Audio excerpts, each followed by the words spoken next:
Napanabik na eksena sa My Lover, My Wife.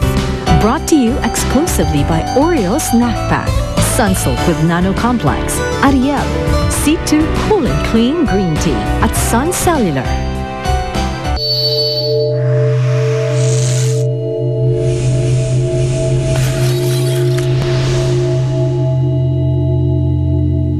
Wala na ako nararamdaman sa'yo, kundi puro galit.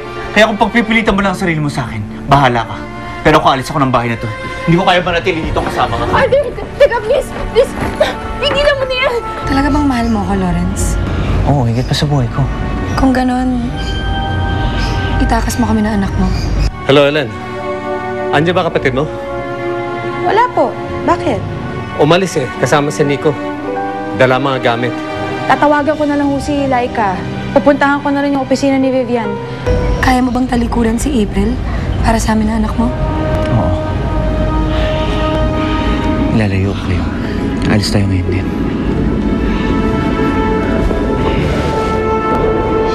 Halika na. Tara na. Anak. Sakay ka na.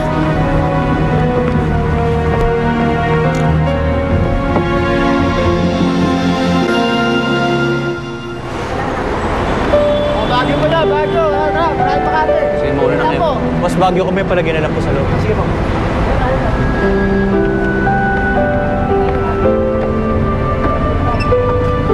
Alis na tayo, Papa.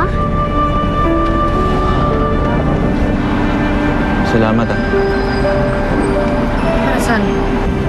Salamat dahil hindi kayo tumuli sa probinsya. Dahil mas pinili mo kasama ako.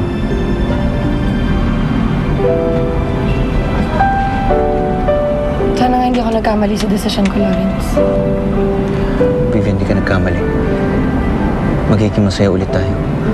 Ikaw, ako, si Nico. Kalimutan na natin lahat ng problema. Gagawin ko lahat ng paraan para maging buo ulit tayo. Papa, alis na tayo. Aalis tayo.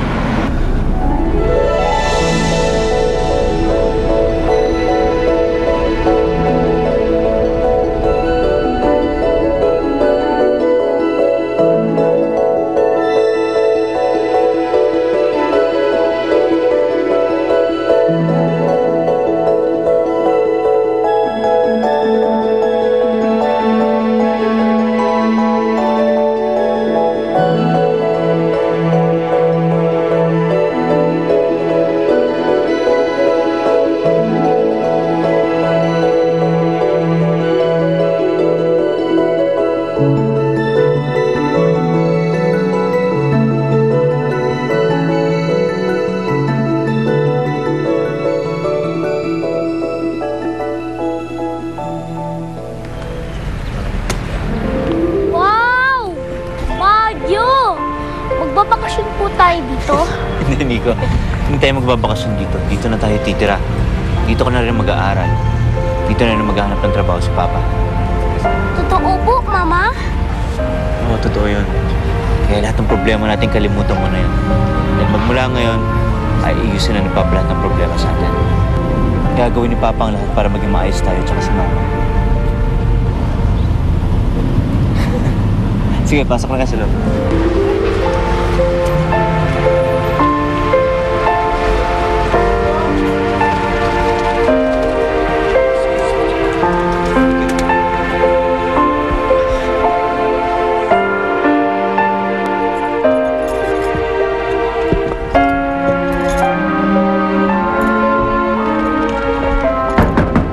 Cesar! Cesar!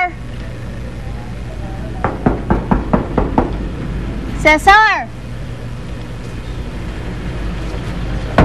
Miss, hindi pa yata umuwi si Cesar. Eh, yung kaibigan ho niyang nakikitira dito.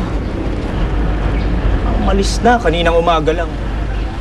Nakita ko na may dalang mga gamit. Kasama yung asawa at saka anak niya. Ay, sige ho, salamat.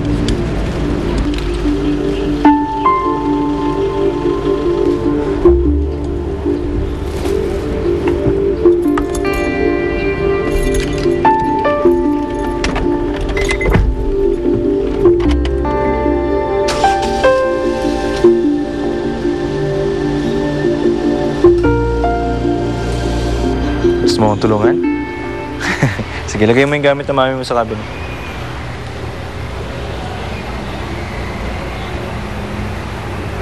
Nico, kakausapin ko lang mami mo, ha? Okay Come po, on. Papa.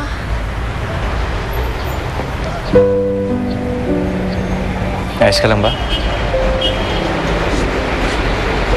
Naisip ko si Itay at saka si Ate Ellen. Sigurado ako nag-aalala na yung mga yun. Lawrence, alam ko ako yung una nagsabi na iwanan na natin ang lahat, pero tingin mo ba okay lang kung tawagin ko sila? Siyempre naman. Bakit ko naman ipagbabawal na kausapin mo sila? Salamat.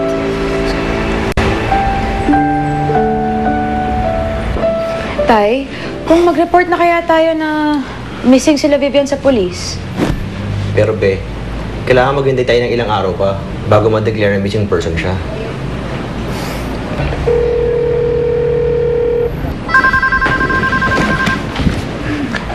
Hello? Hello, Tay? Si Vivian po to. Vivian, anak. Nasaan kayo? Bakit kayo umalis ni Rico? Sorry, Tay, ah. Hindi na ako nagpaalam kasi alam ko naman pagbabawalan niyo kami ni Nico, eh.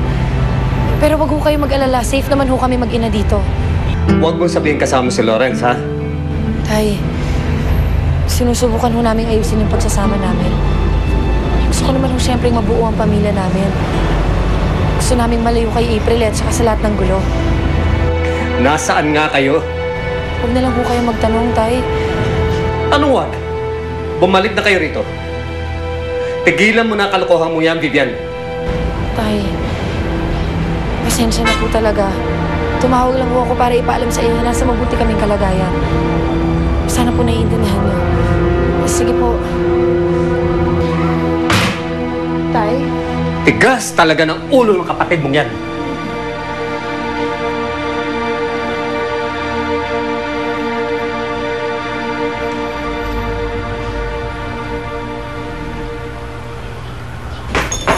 Nasaan sina Vivian at Lawrence, ha? Kaya baka talagang babae ka, no? Hindi ka man lang ba tinuruan ng magulang mo na kumatok man lang ng pintuan? Ha? Huwag niyo ang ibahin ang usapan.